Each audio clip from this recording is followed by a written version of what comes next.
Salut,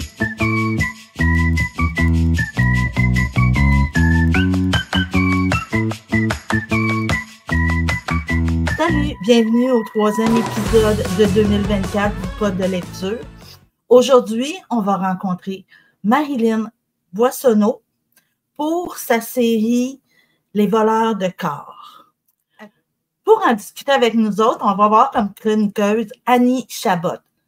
Annie Chabot est chroniqueuse pour ses pages Instagram, Facebook et TikTok qui sont « Qu'est-ce que tu lis, Annie ?» C'est la première fois sur le pod de lecture qu'on reçoit une chroniqueuse qui n'est pas une auteure. Ça va faire différent. J'ai vraiment hâte. Ça va être vraiment plaisant. Donc, en attendant que nos invités arrivent, on va parler brièvement de qui elles sont. Annie Chabot est éducatrice à l'enfance depuis plus de 20 ans.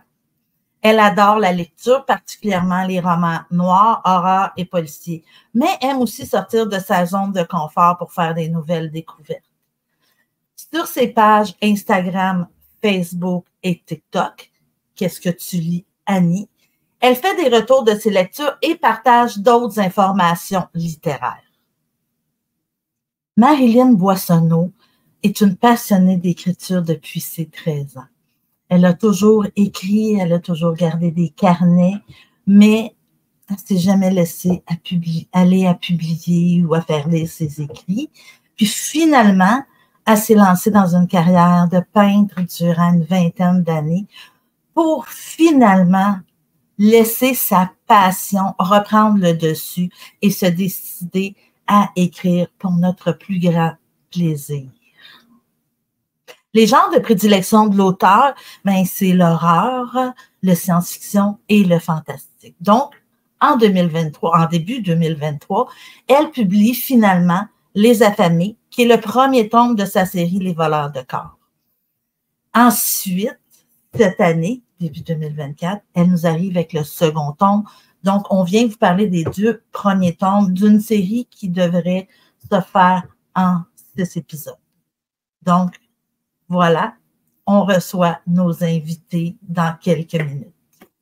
Salut Marilyn, merci d'être avec nous autres. Ça fait plaisir. On va faire entrer Annie Chabot qui va être ta chroniqueuse aujourd'hui pour les voleurs de corps. Annie, bonjour d'être là.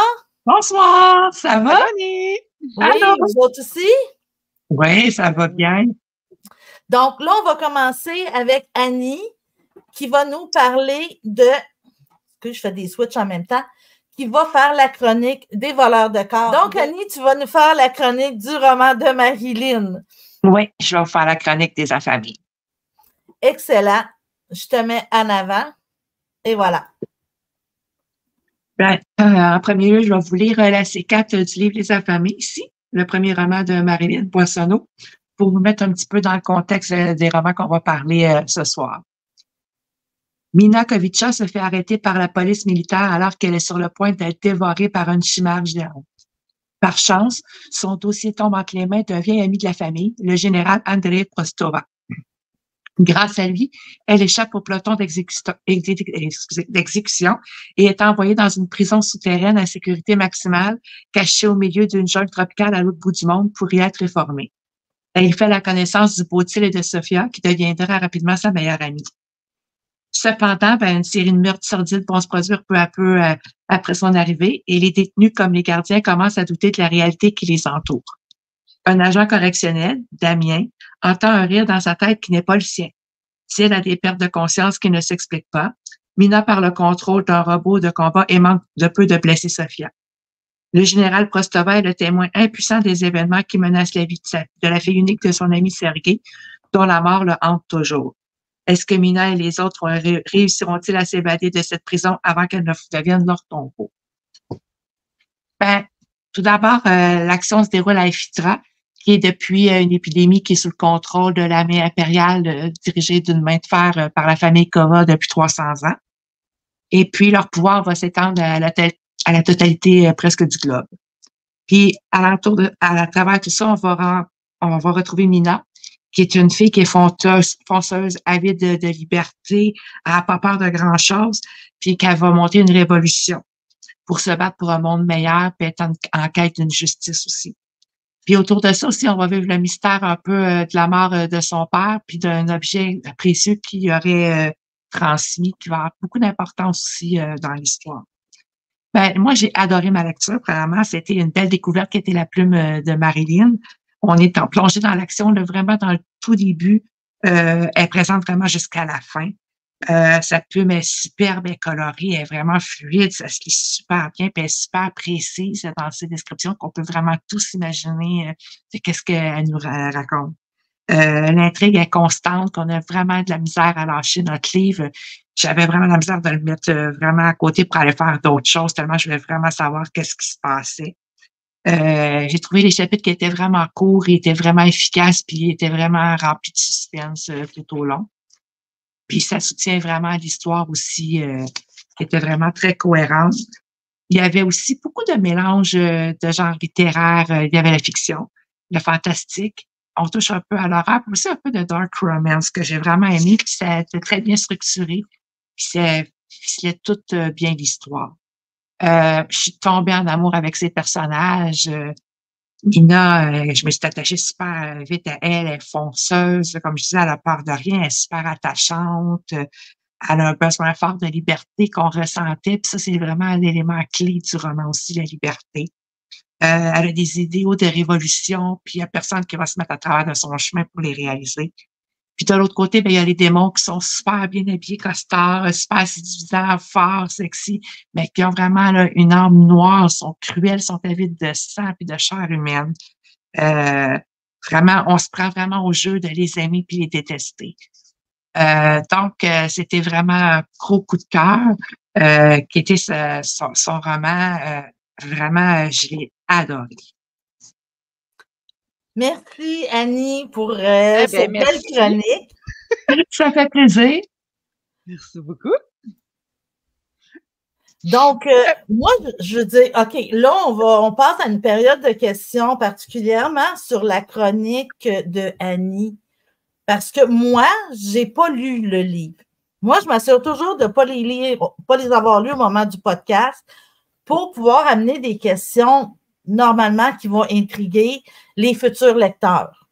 Donc, moi, il y avait 2 questions qui me venaient. Ben, en fait, il y en a une, c'est une affirmation parce que je trouve ça tellement cool quand tu disais que ces démons sont séduisants, sont bien habillés. Tu sais, souvent, on voit ça, des démons, c'est épeurant, mais c'est vrai, c'est des gros monstres sanguinaires, ils font peur, mais là, là-dedans, ils ont vraiment des formes diverses. Puis là, ben, c'est vraiment des hommes vraiment sexy, habillés en costard, mais c'est des grosses crapules.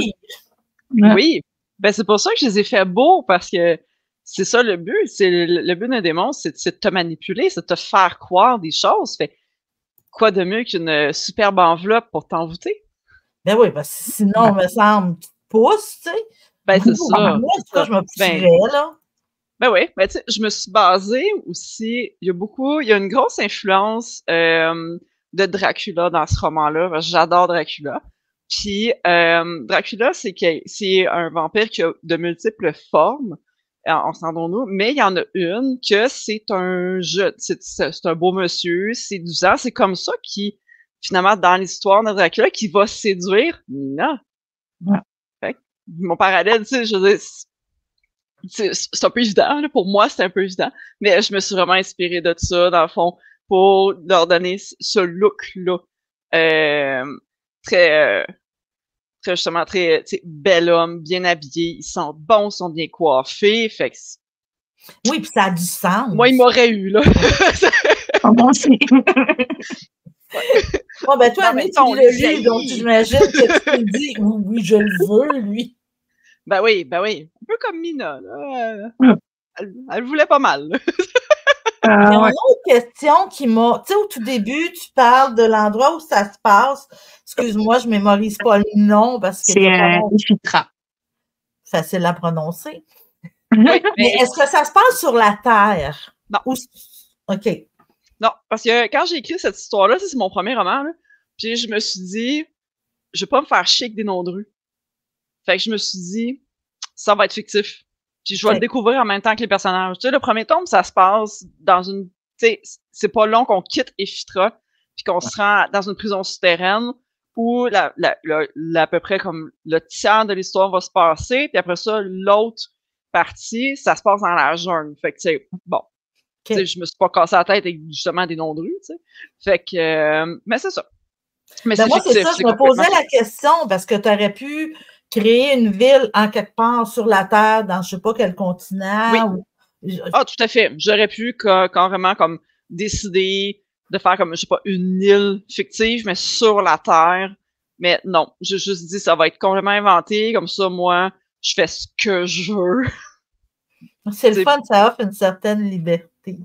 Oui, c'est ça. Je voulais cette liberté-là. En fait, vu que c'est mon premier roman, puis que je suis quelqu'un qui est très focus sur l'action, sur les relations entre les personnages, je voulais pas gosser avec le setup, dans le fond. C'est vraiment pour ça. Je voulais vraiment comme mettre toute mon attention sur ça. Oui. Puis d'après ce que j'ai compris de Annie, ton focus est très bien dirigé. Ben merci, tant mieux si j'ai réussi. Oui, vraiment. Moi, je peux pas dire que je connais tellement ta plume. J'en ai eu un bref aperçu quand on avait été au Barbies là, pour l'événement de... Oui, c'est ça,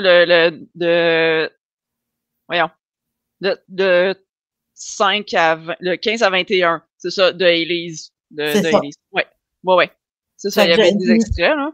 Je vais t'avouer que les petits extraits, c'était pas très long, là, mais ça donne un bon aperçu que je me suis dit, OK, wow! Oui, mais celui qui l'a lu, François-Bernard Tremblay, genre, moi, je trouvais ça magnifique, je trouvais ça fou, là, de la façon qu'il l'a lu. J'étais comme, wow, mon histoire est bien nice! Tu sais, venant de lui, comment qu'il l'a lu, comment qu'il l'a même acté, genre, à la limite, j'étais comme, oh, wow! Oui, je suis pas même une meilleure personne pour lire mon extrait, pour vrai, là. Mais c'est ça, mais moi, je l'ai découvert là, parce que je me suis dit, OK, wow! Mais toi, je sais pas, moi, quand j'écris, tu sais, je sais pas, il me semble, ça a l'air, c'est moi qui l'ai écrit, là, c'est pas, on reviendra pas fou. Mais quand quelqu'un d'autre, je sais pas, entendu dans la bouche d'une autre personne, ça, d'après ce que tu me dis, ça a justement une consonance qui est différente. Ouais, ben, c'est ça, c'est vraiment, c'est une autre dimension. Parce que nous, on est habitué de voir les mots, mais on n'est pas habitué d'entendre nos mots. Tu sais, c'est vraiment très, très, très différent. C'est une expérience. Honnêtement, si jamais un jour quelqu'un veut faire un audiobook de mon livre puis le lire, je suis down. Je le demande à Jean-Bernard. Ouais, François Bernard. Ouais. Je vais lui demander. Peux-tu comme juste lire mon livre? Mais il est bien rendu. Oui, tout à fait. Je suis très, très chanceuse qui a pu lire mon extrait. Oui.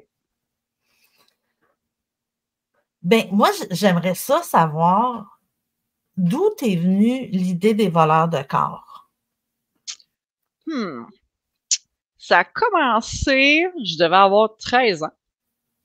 Je venais d'écouter le film, suivez-moi, là. je venais d'écouter le film des X-Men. Tu sais, le premier qui ont sorti, adapté de la bande dessinée, OK? Puis, le concept d'humain avec des pouvoirs comme ça m'a fait capoter.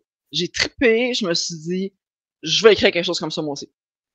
Puis, ça l'a mijoté, j'ai dessiné mes personnages, là, et redessiné, là, pendant comme quasiment genre 20 ans, là. J'ai dessiné, j'écrivais des petites scènes une fois de temps en temps, là, mais, tu sais, j'ai dessiné, j'avais pas comme de fil conducteur, ni rien, mais l'idée des voleurs de corps en tant que tel, ça, c'est vraiment comme après l'avoir écrit que ça m'est venu.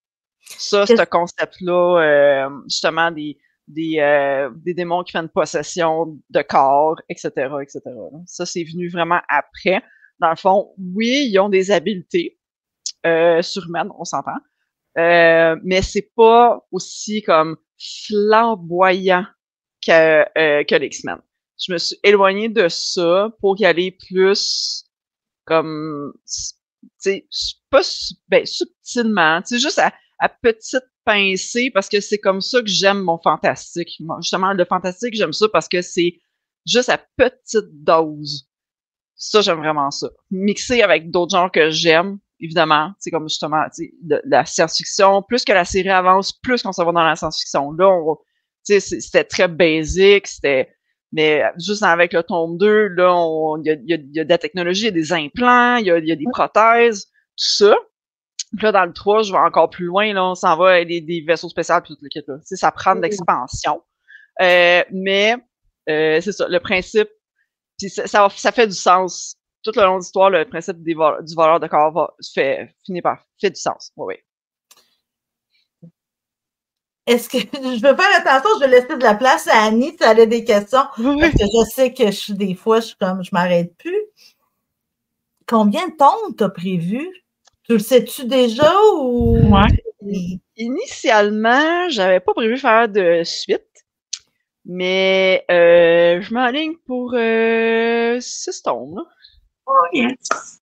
Ouais, 6 tomes. Ben, on voit qu'elle l'a aimé. Ben merci, c'est cool. Moi, j'ai du fun à mort dans cet univers-là, pour vrai, là. Puis dans le fond, le premier tome, qui est Les Affamés, ça, c'est comme, ça jette les bases pour la série.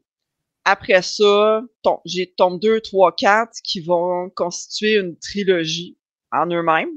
Puis le tome 5, qui va faire comme un genre d'épilogue, dans le fond, qui va venir tout clore la série.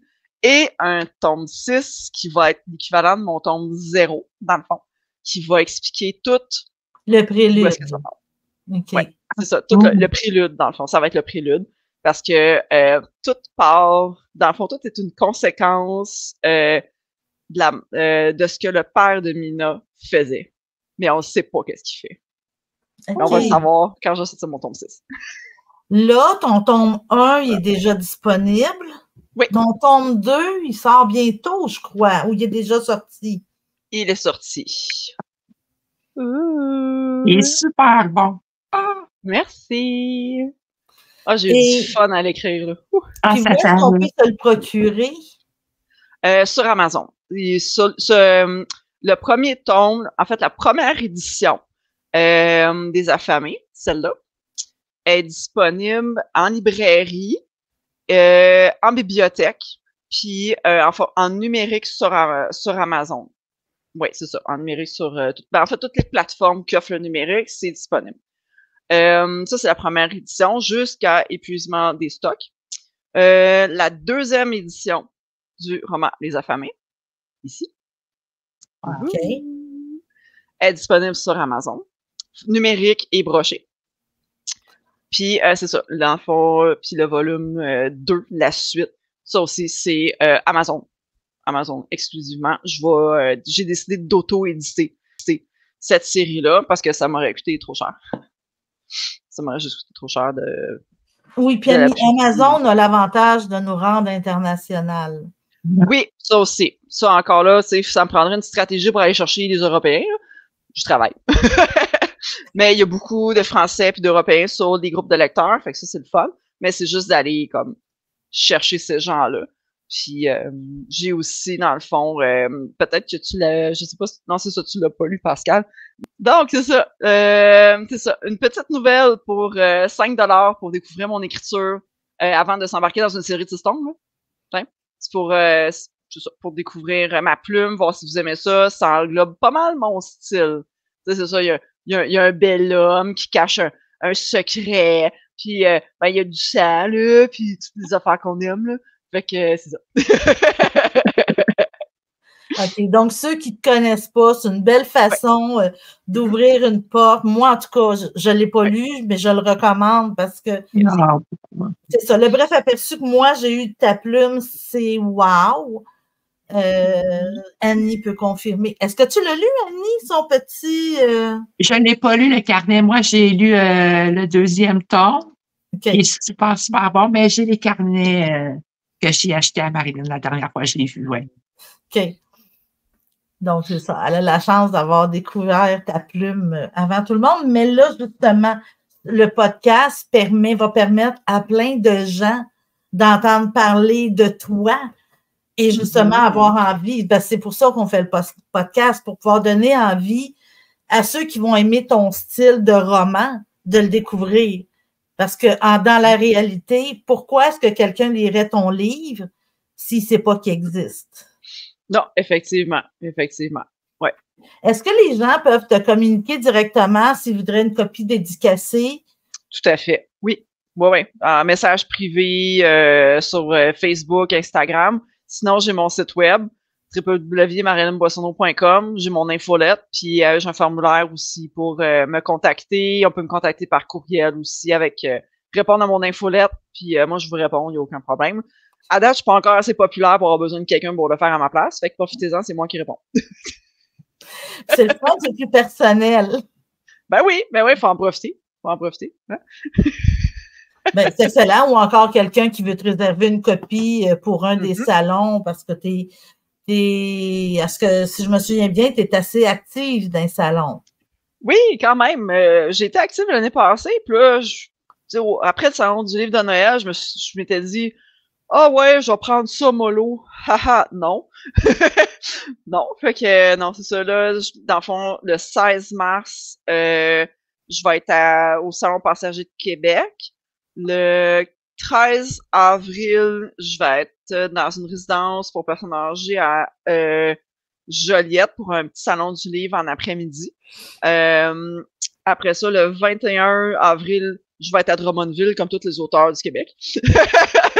Ça va être tellement cool. Comme beaucoup d'auteurs du Québec, ça va être vraiment cool. Puis après ça, avril, après ça, mai, je fais le Salon du livre de Mirabel, qui est le 3, 4, 5, cette fin de semaine-là. Je l'essaye cette année, on va voir. Puis ensuite de ça, le 11 mai, je vais au Salon passager du Saguenay, qui est à Jonquière. Je vais faire de la route avec ma bonne amie Cynthia Blot. Fait qu'on a bien du fun dans le char. Fait qu'on va voir si ça va s'en durer pendant 5 ans. Non, c'est pas à compter, mais tu sais, on prévoit passer la fin de semaine là-bas carrément, là, tu sais. Fait que ça va être ça le plan pour le 11. Sinon, tu sais, il y a plein d'autres salons, là. C'est le fun parce que je me fais inviter, genre, c'est malade. Mais faut que je dise non parce qu'à un moment donné, comme en mai, là, je peux être partout toutes les fins de semaine, là. Ça n'a pas d'allure, là. C'est parce un moment donné, j'écris quand même. Ben, j'en connais un auteur qui fait des événements tous les week-ends. Ouais, ben c'est parce que je travaille la semaine, puis tu sais, un moment donné, tu sais, oui, non, j'ai pas d'enfant, là, mais en quelque part, c'est parce que c'est du temps d'écriture que ça m'enlève. Fait que, tu sais, c'est ça, moi, mon baramier, là. Est-ce que ça me mange trop de temps d'écriture? Si la réponse c'est oui, ben je refuse l'événement, tu sais.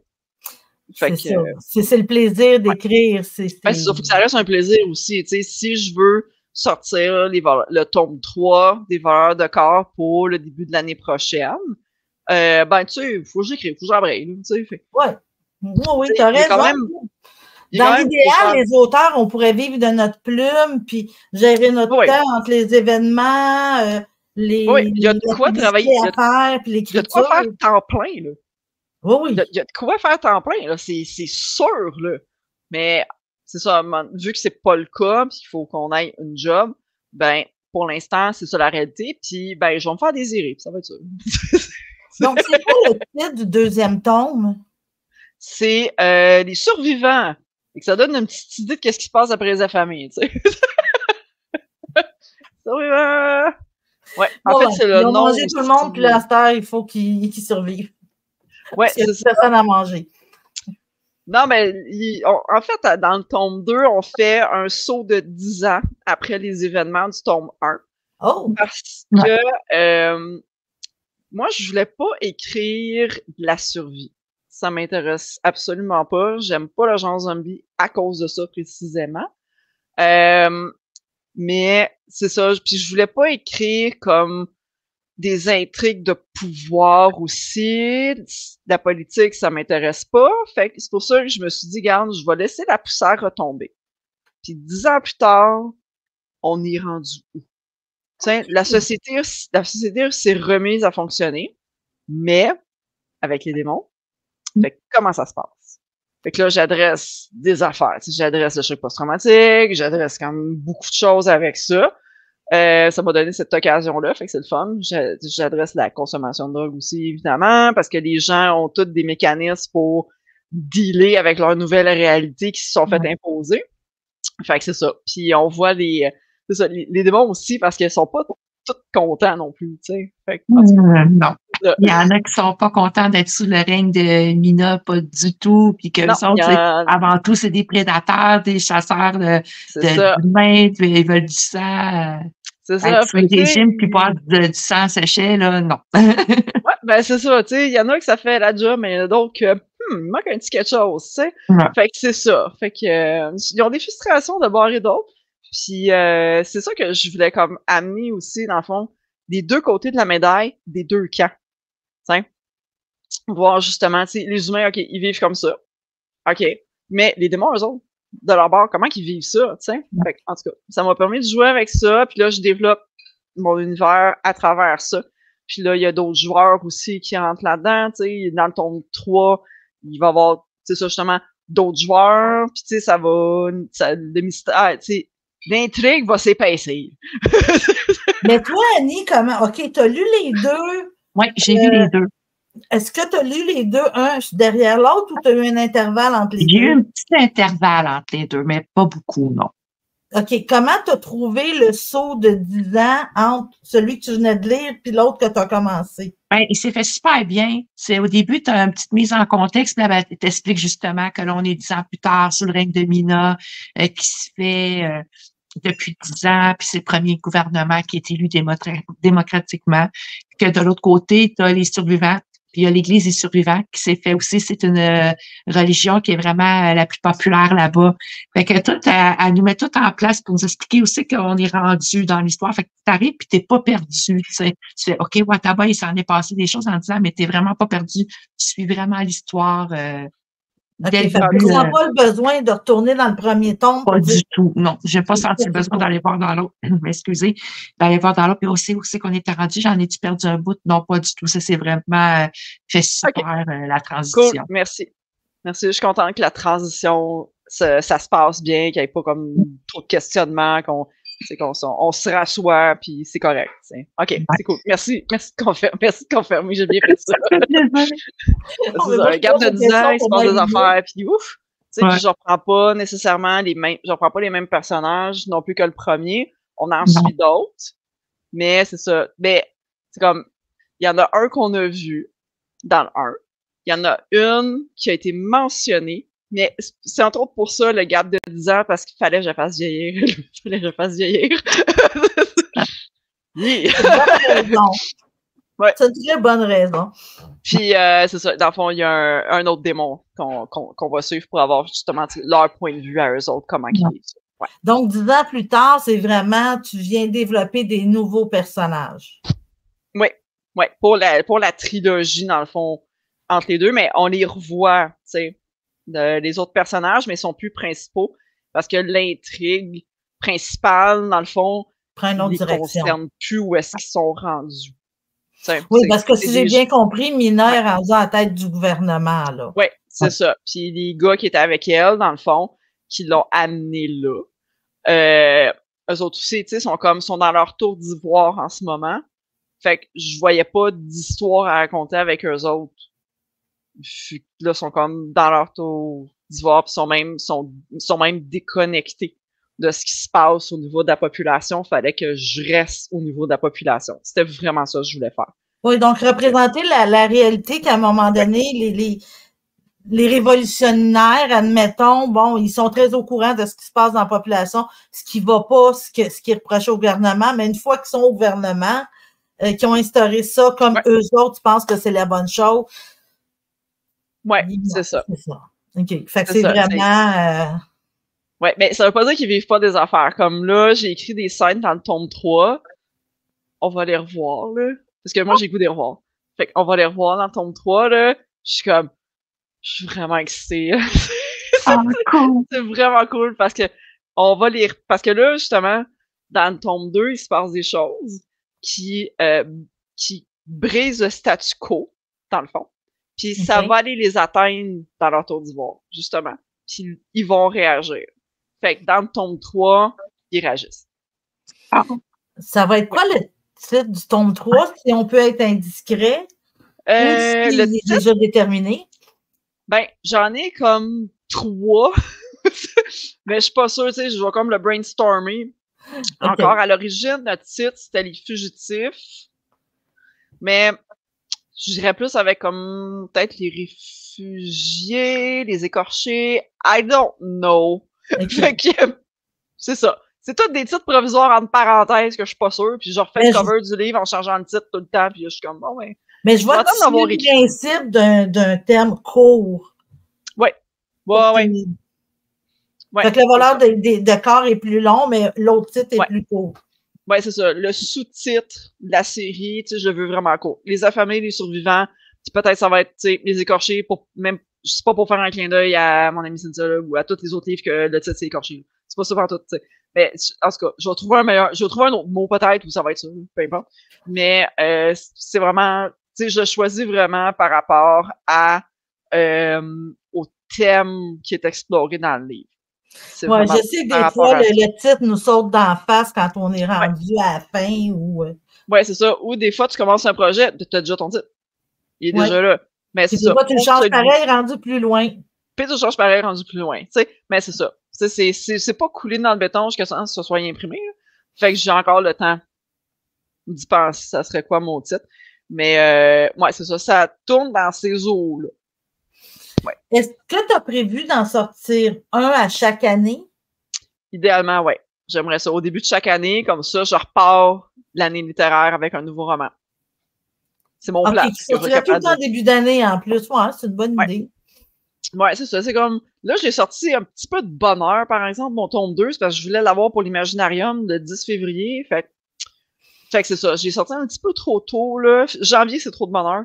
Mais, tu sais, comme février-mars, je trouve que c'est un bon temps pour le sortir. Fait que je vais viser ça pour l'année prochaine. C'est pas grave si c'est en avril.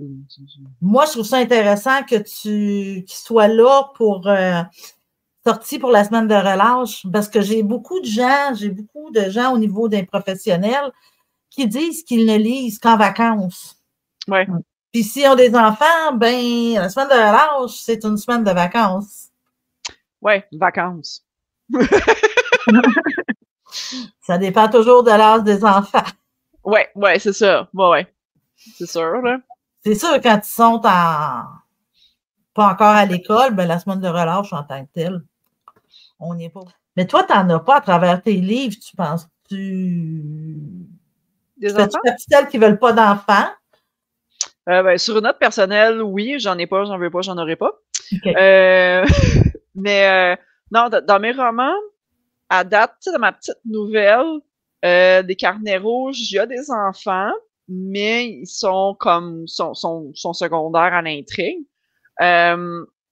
Sinon, dans ma série des voleurs de corps, honnêtement, les enfants n'ont pas vraiment leur place dans ce narratif-là. Là. C'est un monde qui est dur. C'est un monde qui est dur, qui est trash, qui est... Non. En fait, il y a des ados. Puis même à ça, je dirais, ça pourrait créer des malaises. Moi, mais tu sais que les enfants, on peut les tuer. C'est très, très trash. Oui, non, c'est ça. T'sais, mais en même temps, mettons, si ça arrive, mettons, c'est off-screen. On n'est pas dans la scène où ça se produit. T'sais, quand, mettons, mon personnage de Victor, lui, il tue tout le monde, tout un chacun. Il fait pas de discrimination, là, lui. Il y a chien, chat, bébé, enfant, ado, femme, homme, peu importe. Lui, il tue tout. Puis il pique tout sur des piquets, puis il fait des rangées avec ça, tu sais. C'est mon Dracula. Fait que, lui, il fait, c'est ça. J'en ai un qui est comme ça. Mais, c'est juste, tu sais, c'est rapporté. C'est comme, c'est via des images que quelqu'un va trouver en faisant une recherche sur Internet. Ou c'est via quelque chose que quelqu'un y raconte, tu sais. On n'assiste pas nécessairement à ces choses-là. Mais on le sait. On sait que ça arrive. Fait que, non, c'est ça. Sinon, tu sais, je dis pas que dans un de mes romans, plus tard, éventuellement, il y aura pas, tu sais, justement, tu sais, un enfant ou un ado. Tu sais, ça peut être un exercice de style, comme Patrick Sénécal a fait avec Flo, d'écrire une histoire d'un point de vue d'une enfant de 8 ans. Comme je dis, je suis pas fermée à ça, mais à date, mes idées ne vont pas dans cette direction-là. Non, je te dirais, le plus jeune que je prévois aller, c'est peut-être 15-16 ans. Ouais. Non, c'est vrai que c'est dur d'inclure des enfants dans des romans qui sont vraiment sombres parce que Ouais, c'est ça. n'empêche que ce qu'on veut, il faut faire attention à la sensibilité du lecteur. Puis toucher à des enfants. On a vu que des fois, ça amenait du monde en cours. Ouais, ben c'est ça. Mais fort heureusement, ça n'a pas créé de précédent, on est safe. Mais quand même, moi, comme ma limite à moi, personnellement, c'est est-ce que ça sert au narratif? Si ça ne sert pas au narratif, c'est gratuit, ça n'a pas d'affaire, là. Peu importe ce que c'est. Une scène d'action, de sexe, un meurtre, tu sais, quelqu'un qui rentre dans une pièce qui ramasse des indices, peu importe, là. Il faut que ça ait un lien avec le narratif, que ça fasse avancer l'histoire ou développer un personnage, ou tu sais, que ça montre quelque chose, que ça fasse avancer quelque chose. C'est vraiment ça mon barème. Fait que moi, j'aurais pas de... Si ça sert le narratif, justement, d'avoir une scène avec des enfants, il y en aurait. Mais dans cette limite-là. Justement, pour pas tomber dans le gratuit. À suivre. C'est quoi ton groupe de lectorat? Ça commence vers quel âge? J'imagine 18 ans, là. OK. Quoique, le genre de roman que j'écris, honnêtement, je pense qu'à 15 ans, je les aurais lus. Tu sais, moi, à 15 ans, je lisais des histoires de vampires, j'écoutais des films d'horreur, tu sais. Oui, puis il n'y avait pas d'avertissement à cette époque-là. Là. Non. Ben, même à ça, tu te faisais une tête, là. Si c'était trop, t'arrêtais le film, tu t'en allais, là. C'était ça, là. Puis un livre, c'est pareil, là. Tu sais, je veux dire, si c'était trop, ben, tu skippais la scène ou t'arrêtais de le lire. Mais tu sais, je veux dire, ça dépend. C'est comme, tu sais, moi, comme lectrice, je suis difficile à choquer, je te dirais, là. Fait que... Ça m'en prend beaucoup, moi aussi, pour me faire choquer. C'est ça. Tu sais, mettons... Ouais, non, c'est ça. Tu sais, puis au pire, je vais juste faire comme, c'est gratuit, ok, c'est dégueulasse, ok, on passe. Tu sais, je vais continuer, je vais retrouver l'histoire à mener quelque part. Mais c'est ça, faut aussi se connaître en tant que lecteur, là. Ouais, c'est ça, tu sais, puis lecteur, puis entre les livres puis les films, c'est différent aussi. Tu sais, moi, j'aime lire l'horreur, mais j'aime pas tant ça la regarder parce que il y a des effets, tu sais, les sons, le rythme, c'est pas comme... Tu sais, t'es comme à la merci, dans le fond, du réalisateur, là, de ce qu'il a décidé d'inclure. Tu sais, les jumpscares puis tout le kit. Moi, regarde, si je meurs jeune, ça va être parce que j'ai fait le saut dans un film, genre. C'est pas vrai. C'est mon genre aussi. Le cœur me sort, j'ai ça. Oui, c'est ça, t'as pas ça avec le livre. Ouais, t'as pas ça avec le livre. C'est pas vraiment possible de le reproduire non plus avec le livre. Fait que, tu sais, c'est différent, tu sais, je dis pas que... Tu sais, un livre, ça peut être super épeurant aussi, là, mais tu te fais ton image, puis en quelque part, c'est toi qui contrôle le rythme de lecture aussi, fait que c'est différent, tu sais. Moi, c'est la musique, c'est justement ce que t'as... Ouais, les sons, la musique, c'est ça. Ça me stresse juste de... Je le sais que je vais stepper, ça me prend pas grand-chose, puis écoute, c'est tellement niaiseux que j'ai été faire un tour dans une maison hantée avec mon chum, et tout le long, du début à la fin, lui, il a trouvé ça plate à mort. Il avait une main après sa ceinture de pantalon, puis l'autre, sur le collet de la chemise, sur l'épaule. Puis là, il me disait, écoute, dans ton âge, tu le sais que c'est pas vrai. Je le sais. Je le sais que s'il y a un monstre qui me saute d'en face, c'est pas vrai, mais je vais stepper. Tu vas stepper pareil. Ouais. Fait que c'est comme... Mais là, t'as peur d'avoir peur, fait que c'est encore pire, tu sais. Fait que oui, le livre est plus relax. Ouais, c'est ça, dans ce sens-là, tu sais. Ben, c'est ça, le médium est différent, là. Fait que... Ben, c'est ça, au niveau de la lecture, je te dirais, à part quand c'est vraiment comme gratuit, il n'y a pas grand-chose qui me dérange. Tu sais, le 6e acte d'Alexandre Tremblay, il a réussi à me surprendre à la fin même, parce qu'à un moment donné, j'étais comme, ok, tu sais, j'étais quasiment anesthésiée à la fin, mais il a quand même réussi à me surprendre avec une twist. J'étais comme, oh shit, en tout cas, il est full bon. Mais c'est ça, c'est comme La Chambre de lactation aussi, je l'ai lu, ça aussi, tu sais, c'était... Moi, il faut qu'il y ait une histoire, tu sais. C'est ça que je reproche souvent, tu sais, aux films aussi, tu sais, comme... Non, les films d'horreur, ils n'ont pas d'histoire. Ils n'ont pas d'histoire, au contraire de ce que tu dis, c'est juste comme des effets gratuits pour faire Le but, c'est de faire stepper le monde. Ben, c'est ça. Fait que moi, c'est pas quelque chose qui m'intéresse. Si l'histoire est bonne, je vais embarquer, peu importe ça va être quoi le genre, mais donne-moi une histoire, donne-moi quelque chose, donne-moi des personnages pour qui j'ai peur, tu sais, puis donne-moi une raison d'avoir peur pour ces personnages-là, pas juste parce que, il y a un gars qui a un masque de hockey qui leur court après dans le bois. Mais ces gens-là, je m'en fous. Mourir et arrêter de crier, man. Tu sais, c'est à peu près ça, là, pour vrai. C'est comme, j'ai pas d'intérêt. En tout cas, mais tu sais, il y a des gens qui trippent là-dessus. C'est super correct, là. C'est un genre de slasher. Tu sais, il y a plein de sous-genres à l'horreur. Puis ils ont tout leur public, c'est correct. Oui, puis il y a du public pour tout le monde. C'est ça. On choisit ce qu'on aime puis ce qu'on veut, là. C'est ça, tu sais, c'est comme, moi, j'ai été voir Freddy versus Jason au cinéma, j'ai ri tout le long. C'est pas une comédie. Je suis pas un public pour ça, mais mais Blair Witch Project, ça, je l'ai vu. J'ai haï ça parce que j'ai rien compris. Tu sais, c'est ça. Mais moi, j'ai compris ce projet-là, parce que c'était juste, oh mon Dieu, j'ai peur d'avoir peur. Ça, c'était vraiment là-dessus. Mais c'est ça. Ouais, puis j'avais pas compris non plus que c'était le style documentaire. C'est vrai. Ça aussi, c'est un sous-genre d'horreur, le style c'est ça, le style documentaire. Il y a un nom en anglais pour ça, là.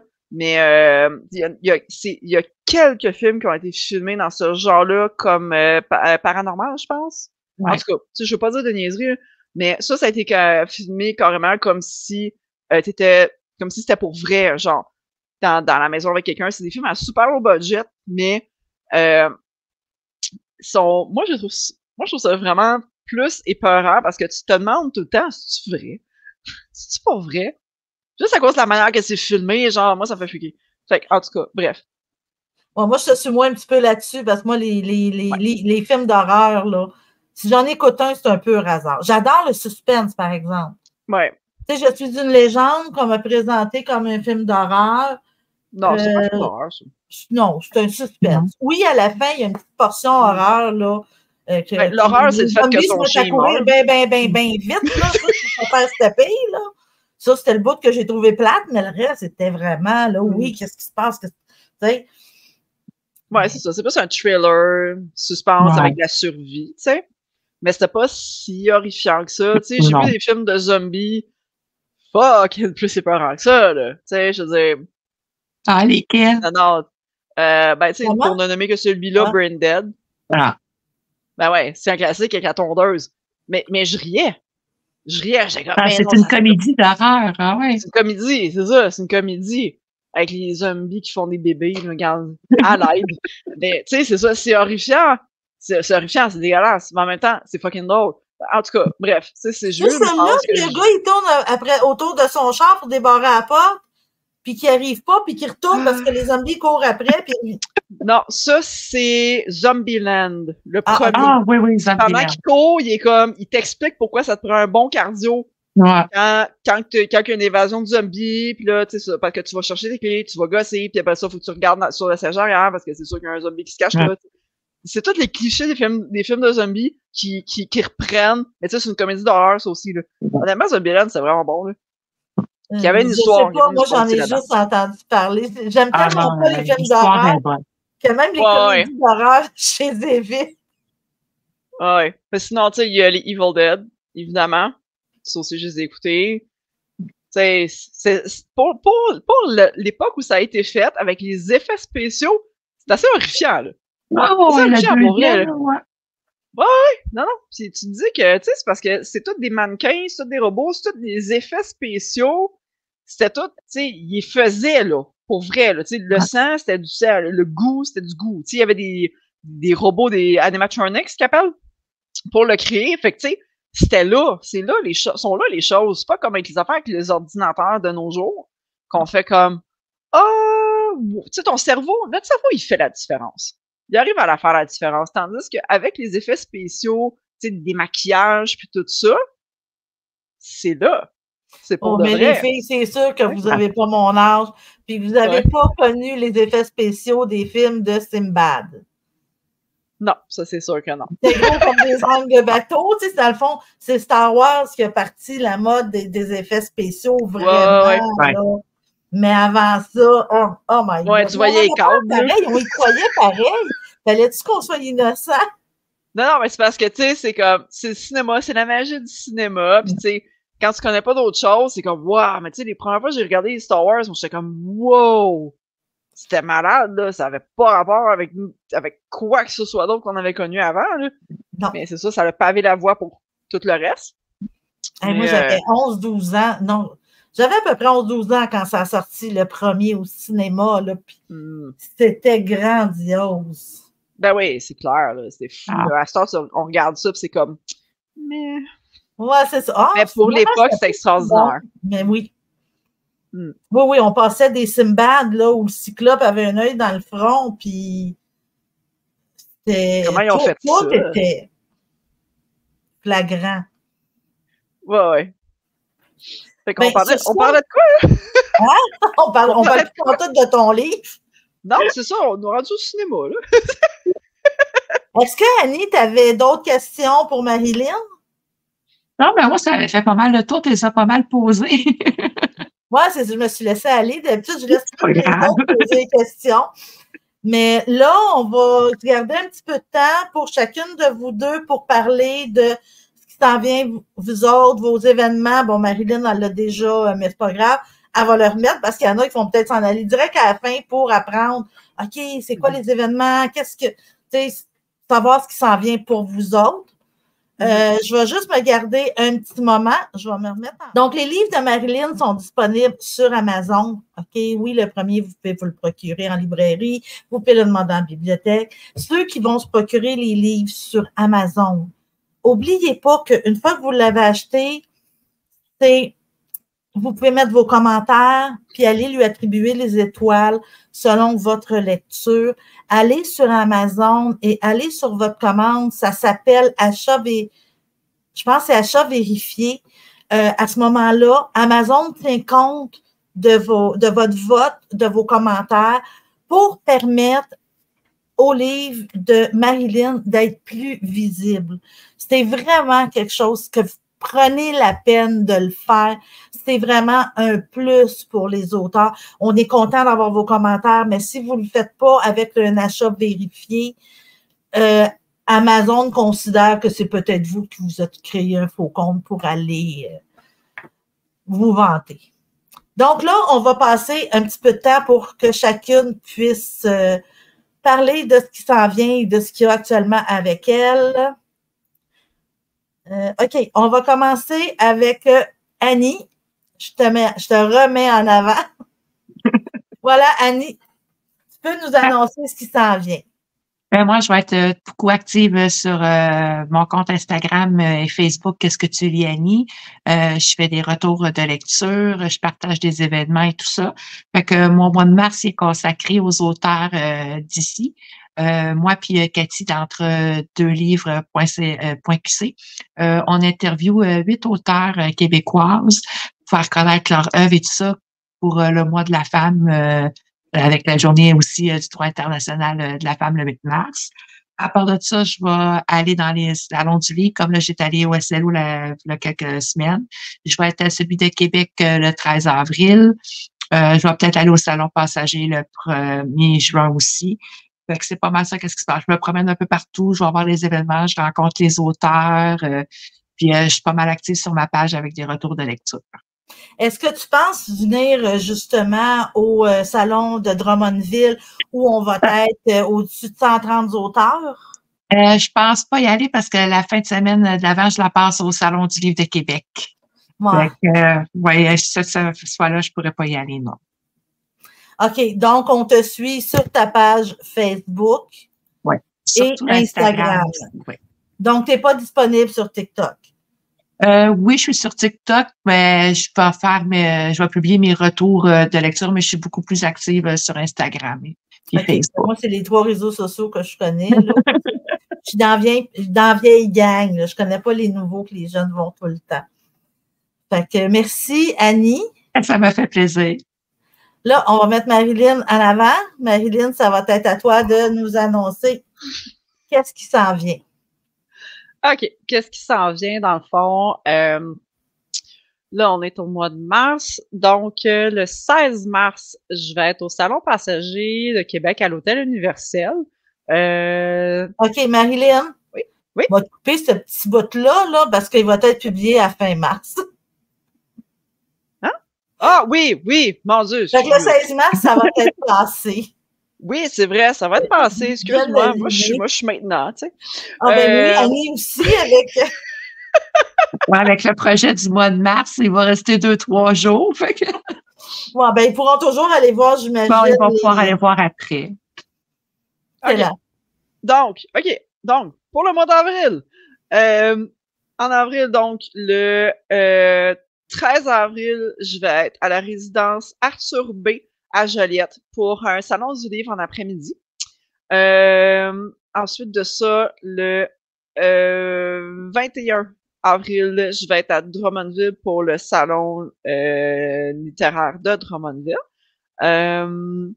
Puis ensuite, ouais, c'est ça, c'est avril. Après ça, en mai, je vais être au salon du livre de Mirabel qui se tient le 3, 4, 5 mai.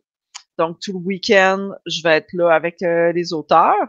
Et ensuite de ça, le 11 mai, je vais être à je vais être au salon passager du Saguenay à Jonquière. Je pense que c'est le restaurant Les 400 coups. Mais je vais l'annoncer dans mon infolette puis sur les réseaux sociaux de toute façon pour guider tout le monde. Puis sinon, c'est ça, pour le mois de mai, ça devrait être ça. Après ça, en juin, je vais faire un atelier création littéraire. Puis ça devrait être comme tranquille tout l'été jusqu'à la fin du mois d'août. Fin du mois d'août, je prévois peut-être faire un salon, mais après ça, septembre, octobre, novembre, décembre, ça va avoir au moins un salon par mois. Mais c'est ça, prendre l'été plus relax, là. Fait que, voilà. Excellent. Abonnez-vous à mon infolette. Donc, ceux qui veulent justement, qui veulent s'inscrire à ton infolette, ils ont tout simplement à se présenter à www.marilynneboissonneau.com. Excellent. Ouais. Si vous n'êtes pas sûr comment ça s'écrit, ben allez voir sur Facebook. Puis n'oubliez pas, Annie, Marilyn, inscrivez-vous à leur page, suivez les événements, parce que oui, Annie nous a parlé de ces entrevues qui vont faire au mois de mars, qui va être possible de les écouter aussi par la suite. Mais je suis sûre qu'elle a plein d'autres choses aussi qui vont s'en venir. Ouais. Donc, c'est bien le fun. Suivez justement les gens qui viennent documenter les livres qu'ils ont lus. Ça vous permet de découvrir des auteurs que vous ne trouveriez peut-être jamais autrement. Et profitez-en aussi pour vous abonner au pod de lecture, que ce soit sur Facebook ou sur Spotify. Ben, merci beaucoup, Annie, Marilyn. Ça a été vraiment plaisant. Merci à toi, c'était vraiment le fun. On va peut-être faire ça au début de l'année prochaine pour le 3. Pourquoi pas? Peut-être. Pourquoi pas? Je vous souhaite une bonne soirée. Merci à toi aussi. Merci à vous aussi, les filles. Bye. Bye.